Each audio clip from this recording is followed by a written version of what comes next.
오늘날 많은 사람들이 종교다원주의의 영향을 받고 또한 무신론자가 많으므로 예수 그리스도를 주님으로 고백하지 않습니다. 예수 그리스도를 다만 공자, 부처, 그리고 마호메드 등의 4대 성인들 가운데 한 분 정도로 생각하려고 합니다. 얼마나 이것이 어리석고 교만한 인간들의 모습인지 모릅니다. 사람들은 신을 추구하지만 그저 자신들의 정욕과 욕심을 따라 만드신 신을 추구하고 있습니다. 21세기를 영성의 시대라고 하여 많은 사람들이 신비를 체험하려고 하고 신을 추구하고 있지만 그들은 하나같이 참 하나님이신 예수 그리스도를 제대로 만나지 못합니다. 그러나 참 하나님이신 예수님을 진정 만난 사람들은 그 앞에서 경이로움과 놀라움으로 엎드려지고 말 것입니다. 우리의 추악함과 정욕으로 일그러진 모습을 깨닫게 될 것입니다. 우리는 오늘 본문에서 진정한 하나님의 존전에 서게 된 제자들의 모습을 볼 수 있습니다.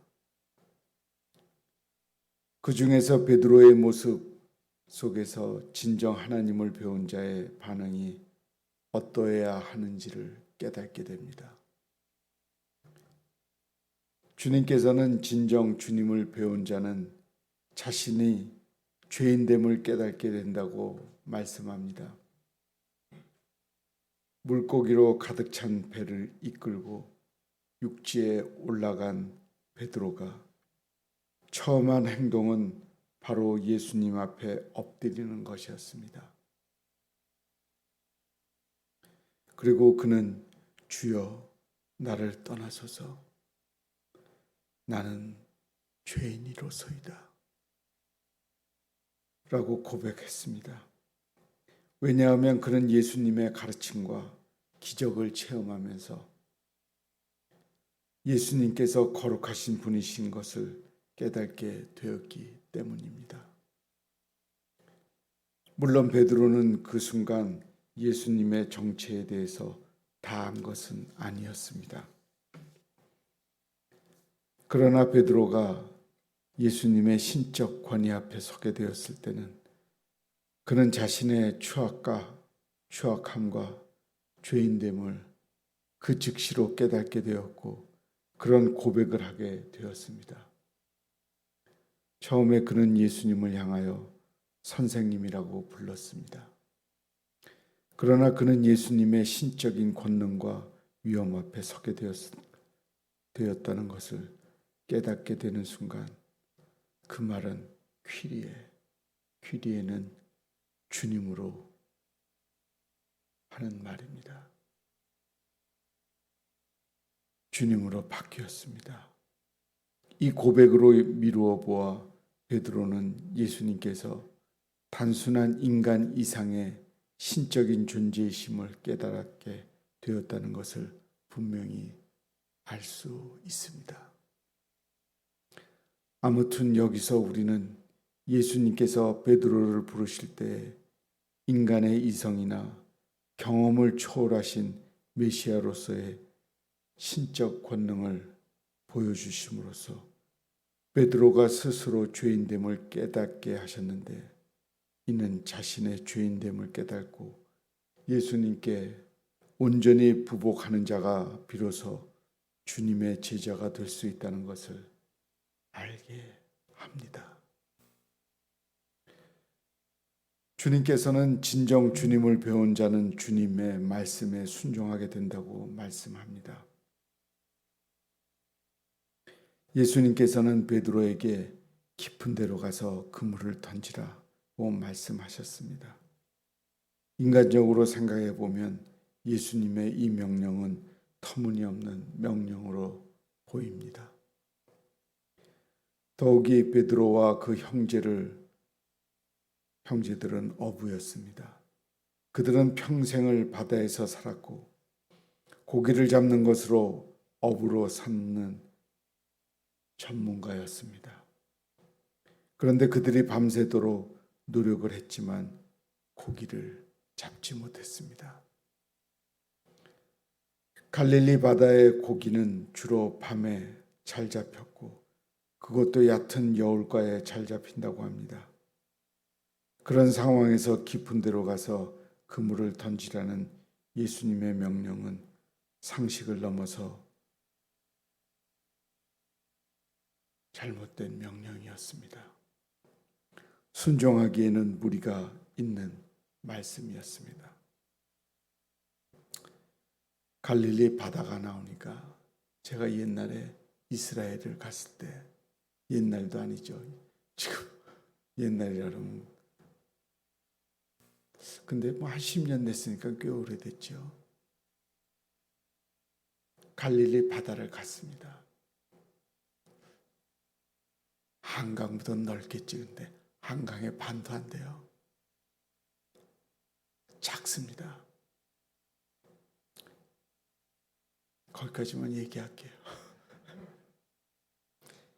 인간적으로 생각하면 그 말씀은 어부들을 무시하는 말씀으로 들릴 수 있습니다. 그러나 베드로는 이해할 수 없는 이 모든 상황에도 불구하고 주님의 명령에 순종했습니다. 베드로의 순종은 단순하고 우직한 행동이었지만 결과적으로 커다란 결실을 맺게 하였습니다. 우리는 이 시간에서 베드로가 분명 예수님을 다 이해하고 순종한 것은 아니었다는 것을 알 수 있습니다. 그렇다면 베드로가 인간적으로 이해가 되지 않는 주님의 명령에 순종한 것은 어떻게 그럴 수 있었는가요? 흔히 우리는 이 사건을 통해 베드로의 순종을 강조하지만 사실은 베드로가 순종할 수 있도록 그 마음에 역사하신 하나님의 권능이 더욱 중요한 초점입니다. 베드로는 자기 스스로의 혹은 의지적으로 순종한 것이 아니었습니다. 그 상황에서 베드로가 의지적으로 순종했다는 것을 상식적으로 말이 안 됩니다. 결국 우리가 깨닫게 되는 것은 하나님의 권능과 은혜입니다. 하나님의 권능과 은혜를 깨달아야 합니다. 하나님께서는 베드로로 하여금 이해할 수 없음에도 불구하고 순종하게 만든 것입니다. 그러므로 진정 전능하신 하나님을 배우는 자는 이렇게 하나님의 말씀에 순종하게 될 것이고 그것은 전적으로 하나님의 은혜입니다. 그리고 그 순종은 우리에게 놀라운 결실을 가져다 줍니다.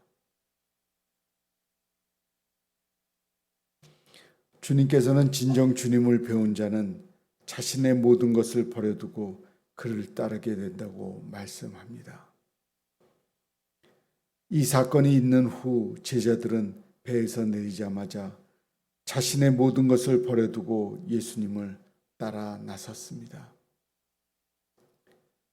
그들은 이제 후로는 내가 내 사람을 취하리라는 주님의 부르심을 듣고 즉시 자신들의 배를 버리고 주님을 쫓아 나섰습니다. 여기서 그들은 베드로의 형제인 안드레와 베드로의 동업자였던 야고보와 요한입니다. 11절에 따르니나의 원어는 아골루데오는 누구의 뒤를 적극적으로 따라가는 것을 나타내는 말입니다.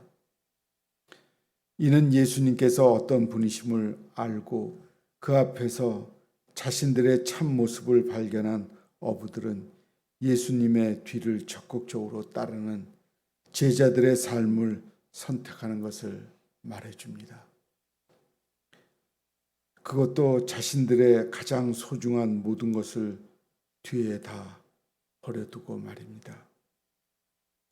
이렇게 전능하신 하나님의 임재, 전능하신 주님의 온전히 배운 자는 이제 이전의 모든 것들을 다 배설물로 여기고 오직 주님만을 바라보고 따르게 됩니다. 전능하신 주님을 만난 자는 그 인생관이 완전히 바뀝니다. 이전에 그들의 삶은 갈릴리 호수에 나가 고기를 잡고 그 잡은 고기를 시장에 내다 팔아 생활을 꾸려가는 것이 전부였습니다. 어떻게 보면 그들은 그저 이 세상에 태어나 낳고 살고 죽고를 반복하는 그런 의미 없는 생을 살아왔습니다. 그러나 이제 그들은 모든 인생의 주인이자 천지를 지으신 하나님을 만나게 되었을 때 그들의 삶의 의미는 완전히 바뀌게 되었습니다.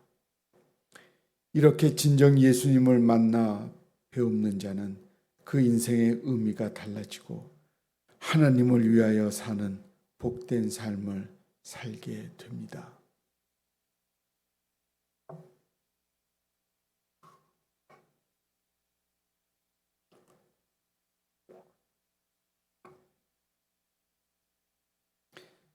베드로를 포함한 제자들은 주님을 만난 이후에 그들의 생의 의미가 완전히 바뀌었습니다.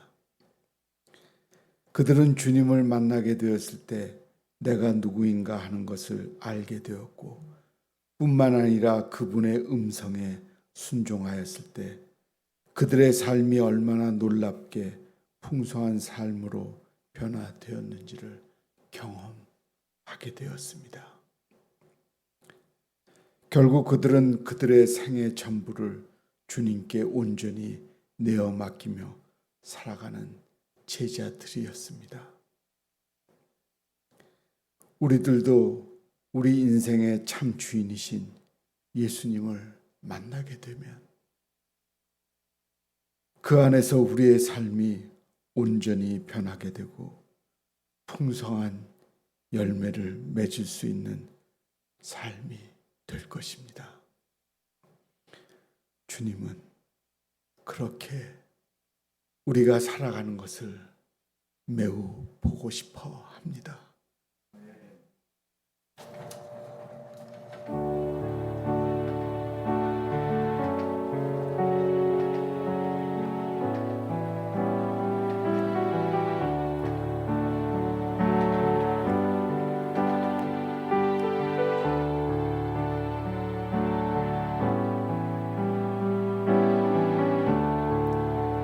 사랑하는 주님, 내게 다가와 이 밤이 다 가기 전에 내가 나를 버리리라 하실 때 왜 그리 섭섭했는지 주님과 함께 죽을지라도 배반하지는 않겠다 했던 믿음 없는 나의 헛된 맹세 주님 마음 울렸었네. 내가 그를 알지 못하노라. 내가 그를 알지 못하노라. 내가 그를 알지 못하노라. 부인하고 돌아서서 한없이 울었네. 내가 주를 잊고 방황했대. 주도 나를 잊고 슬퍼했네. 하지만 나의 주님의 눈물이 더 뜨거웠네.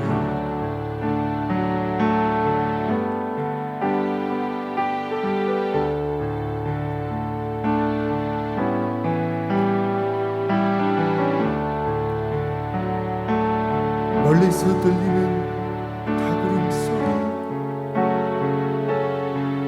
나의 영혼 참 깨웠네. 잃어버렸던 지난 슬픈 고백, 왜 그리 부끄러운지. 이 세상 어디 숨을 곳 있나. 닭울음 소리 들릴 때마다 사랑하는 나의 주님 모습 스치고 또 스쳐가네. 내가 그를 알지 못하노라. 내가 그를 알지 못하노라. 내가 그를 알지 못하노라. 부인하고 돌아서서 한없이 울었네.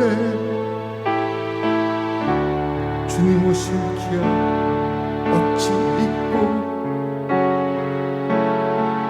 막힌 사명 모두 잊었던가.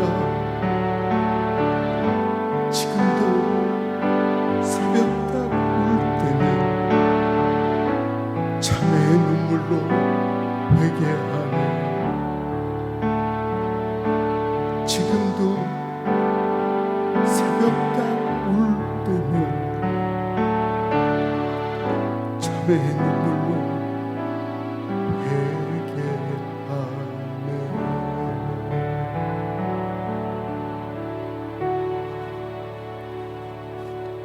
기도하겠습니다. 하나님, 우리가 베드로의 심정으로 하나님 앞에 회개합니다. 우리의 잘못된 모습은 금하게 하시고 주님을 닮아가는 올바른 진리의 삶은 계속 이어가게 하옵소서.